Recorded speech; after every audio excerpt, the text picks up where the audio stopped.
current events, Trump fighting through the whole Stormy trial, the whole sham, felony, paperwork process, accounting fraud, election interference.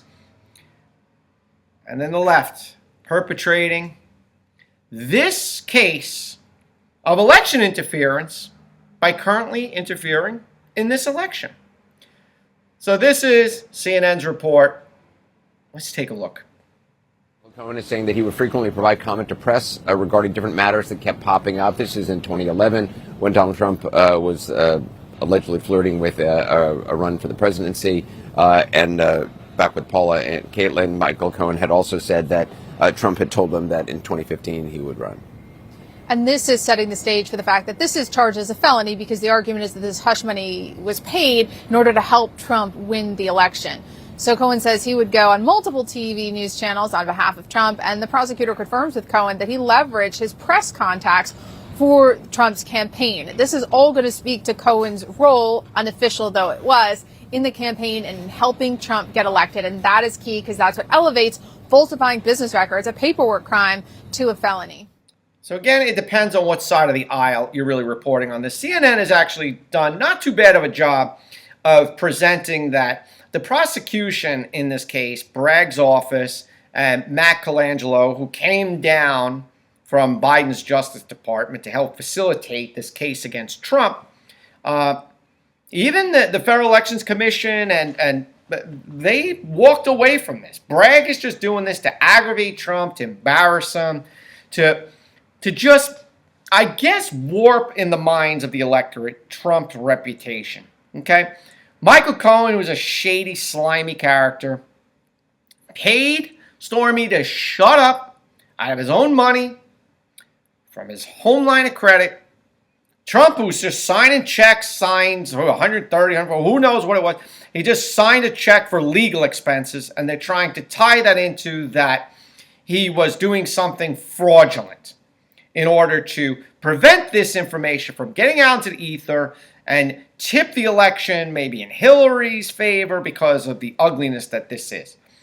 But in reality, he's just trying to keep this out of the spotlight. Why? Because it's an embarrassing thing. That's why there are non-disclosures. Shut up. Don't talk about this. And of course, Trump, who had Pecker. Listen, the names in this thing, you can't make this up. You can't write a better story than this. Pecker from the National Enquirer is trying to also help Trump in publishing, ugly stories about his competition and favorable stories to Trump. And if you had somebody in media that you knew that could help you do this, you would. What was the Steele dossier from Christopher Steele that Hillary's campaign paid for to muddy up Trump? Doesn't that interfere in the election? I guess it depends what side of the aisle that you're on. Let's continue. Cohen says, this is key. Cohen says Trump told him that when this is announced, there's going to be a lot of women coming forward. The prosecutor moves to the 2015 meeting with Pecker and Trump. This is the meeting that has already heard. David Pecker's already testified about. This is this critical meeting.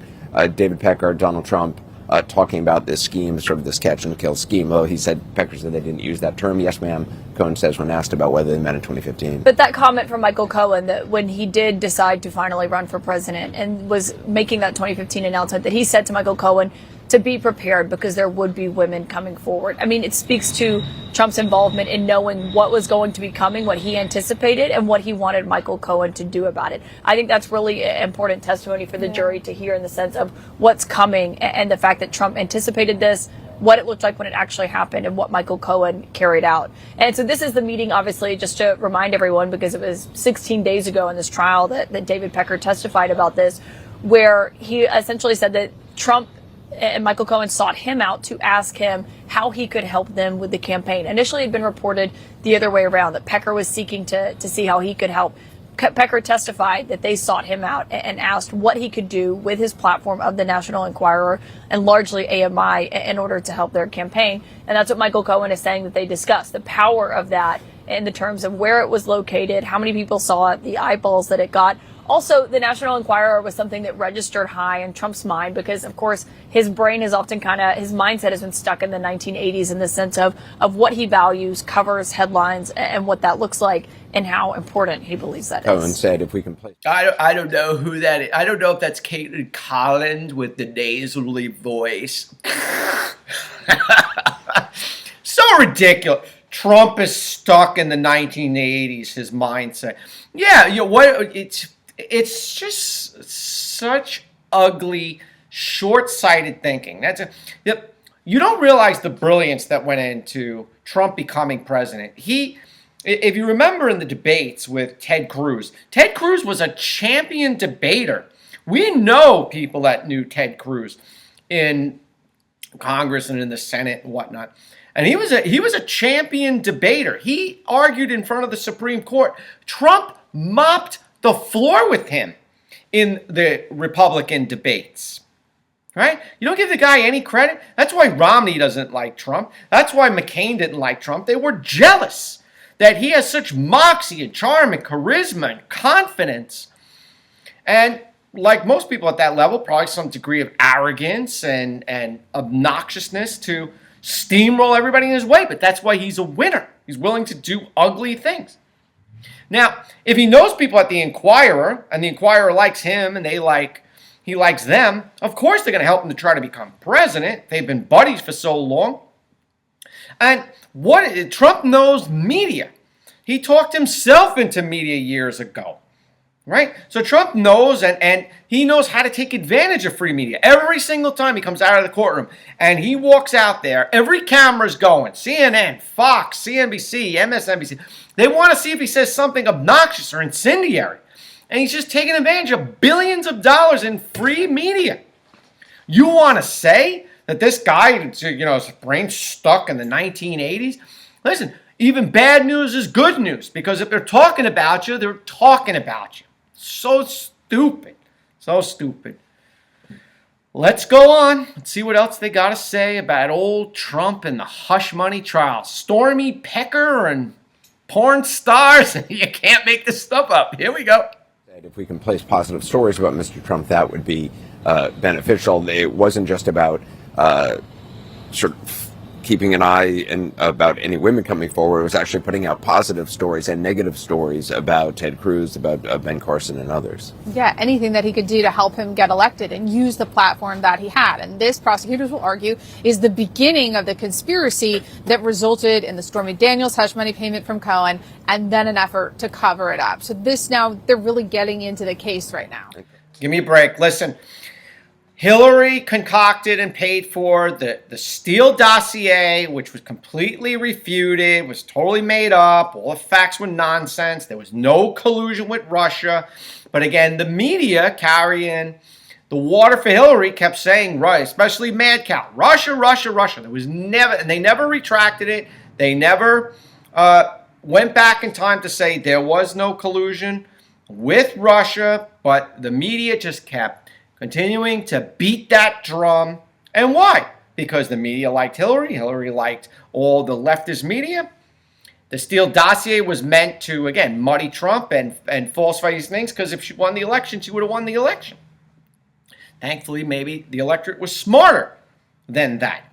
And of course, Trump knew that there are going to be women that's going to come forward that, he's probably along the way, he slept with this one. He told this one he was going to do something. He's a guy with money and power. And so he probably slept with some women, and they felt like, he promised me this, he said he was going to do that, he did me dirty, and I'm going to come out and I'm going to muddy up his name. Well, that's what he was kind of anticipating. And his buddy Pecker at the National Enquirer was ready to flush out, kill those stories that were going to potentially hurt Trump, and then print stories about his adversaries in the Republican Party, which, whether you like it or not, politics is ugly. It also makes for strange bedfellows. And all those guys, the Cruzes and the Marco Rubios and the Ben Carsons and everybody he ripped later on, everybody got on board because they said, listen, we got to get behind the guy who got elected president, make nice, forgive the past, politics is ugly, and we move forward. This is all evidence of that once upon a time, and obviously as we continue to move forward on what's going to be a real ugly 2024 election season. Let's keep going. And saying if we can place negative stories about some of the other candidates, that would also be beneficial. Hoffinger also asked whether Pecker offered anything else. And Michael Cohen is now testifying to something that's already been corroborated by another witness. I mean, David Pecker had the exact same recollection of this meeting and testified to it initially. So the jurors are hearing something that they're already familiar with, that they know the Marco Rubio, the Ben Carson, the negative stories that the National Enquirer put out on their behalf in an effort to benefit Donald Trump. And Michael Cohen said that David Pecker said he would keep an eye out for anything negative about him. We already know that. So it really also is speaking to Michael Cohen in the sense of what the jury is hearing. They're having him corroborate what they've already heard. And that he would be able to help us know in advance of anything that was coming down the pike. Essentially, Hoffinger confirms with Cohen that Pecker, via AMI, executed that plan.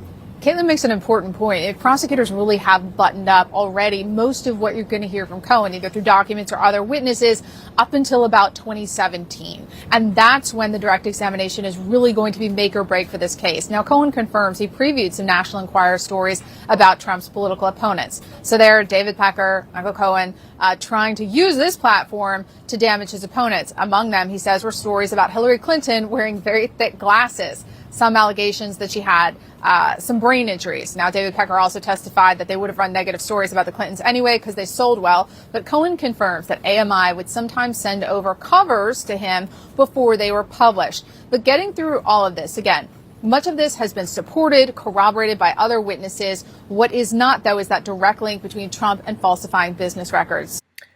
I'm just going to say this. If you're getting your factual news from the National Enquirer that talks about people having love affairs with aliens, you really should reconsider your news sources. Let's go.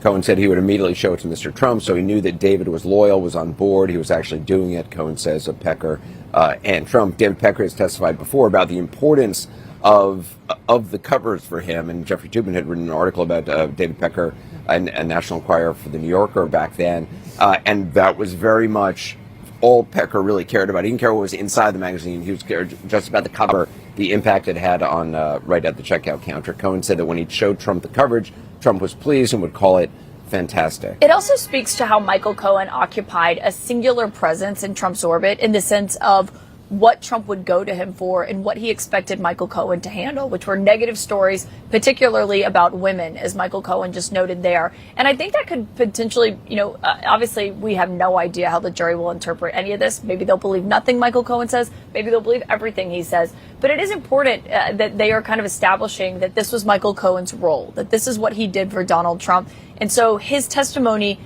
can speak to this. This isn't normal, by the way. I mean, I know that. Let me sum it up for you. Michael Cohen is just a douchey guy who did Trump's ugly work because he thought he was going to get a role in the Trump administration, maybe the AG or the press secretary. And when that didn't come through, he felt left out in the cold, probably was suicidal, as some people would testify to in the case subsequent to the days that this editorial information was coming out.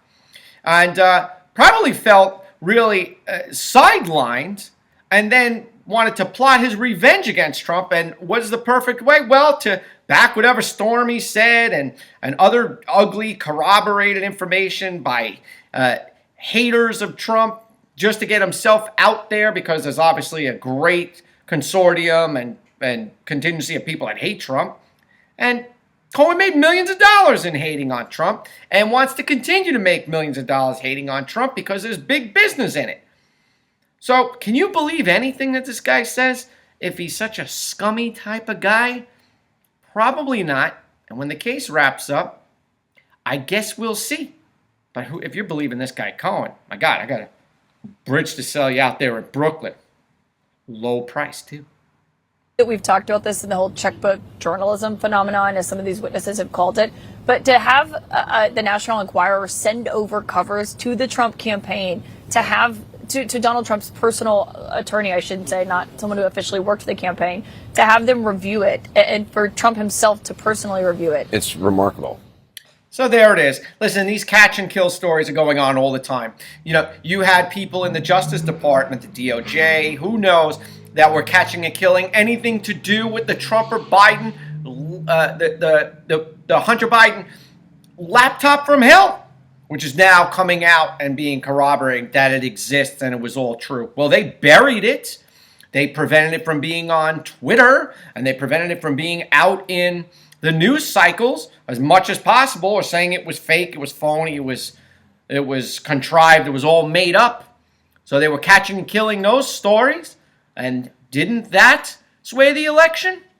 Because if that information came out, maybe some people wouldn't have voted for Biden.